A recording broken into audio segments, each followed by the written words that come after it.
I was yelling to God, you are not a just God. You don't care what is happening to me. I'm so sick and tired of my life.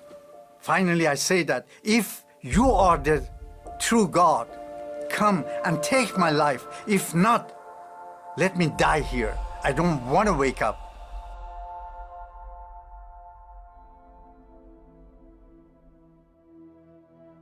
Iran, before the revolution, it was really a quiet country, very peaceful.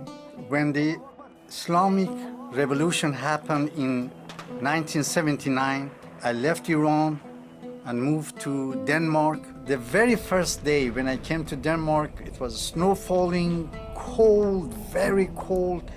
And I was sitting in my room all alone, crying, really crying, literally crying, and called my mom. I said, Mom, I want to come back home.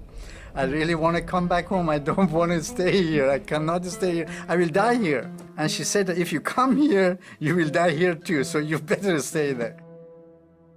I tried to feel the loneliness by making myself busy and making money. I had a house in Bali, Indonesia. Didn't make me happy. In order to find Allah, I started to go to mosque, doing salat 5 times a day, but found no Allah. And then I went to other religion, Buddhist and Hinduism, Krishna, name it. But no God. But still the feeling of loneliness and emptiness was there. My neighbor back in Bali, Indonesia, they were really unbelievably nice and loving. The first day, they knocked my door and came with food and tried to make friendship with me. They also tried to get me into church. Church for Muslim is a hidden place. The more I turned them down, the more they loved me purely, unconditionally. And finally, I gave up. I said, okay, and I want to see that what your Jesus want to do to me. Can he get me out of this misery? When I came in the church, I saw this guy. Now he told to whole congregation, 4,000 people, you will be touched by God in different way. Everyone was touched, but not Ibrahim. Nothing happened.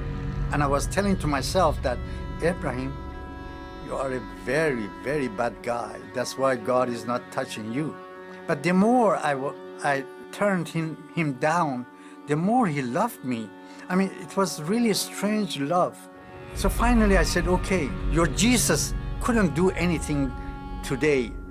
Let me see what he want to do to me tomorrow. And next day, exactly the same way. And this time I was really furious. I was really angry with myself and I was angry with God. And I was so angry with God that I went right in front of the pulpit and lay down as dead man. I was yelling to God, you are not a just God. I'm seeking to find you for years and years, but it seems that you don't care. If you are the true God, come and take my life. If not, let me die here. I don't want to wake up. After 10 minutes, I heard a voice. Ibrahim, you don't want your life? I will take your life for my glory. I felt hands start to touch my head.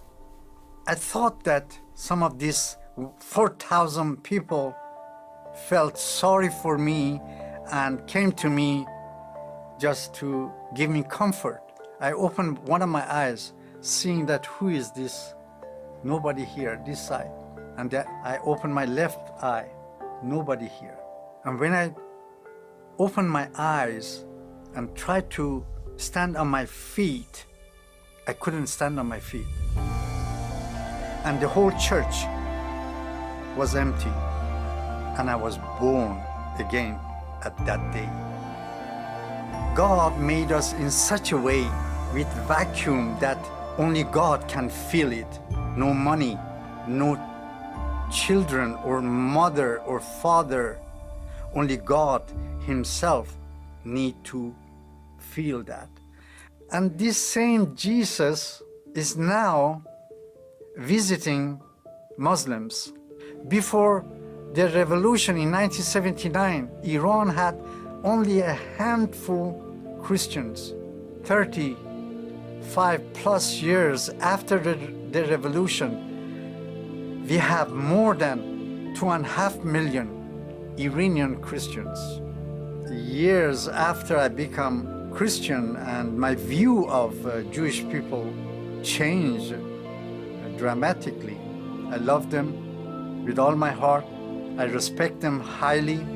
We, the Gentiles, we grafted in to the tree, but they are the branches.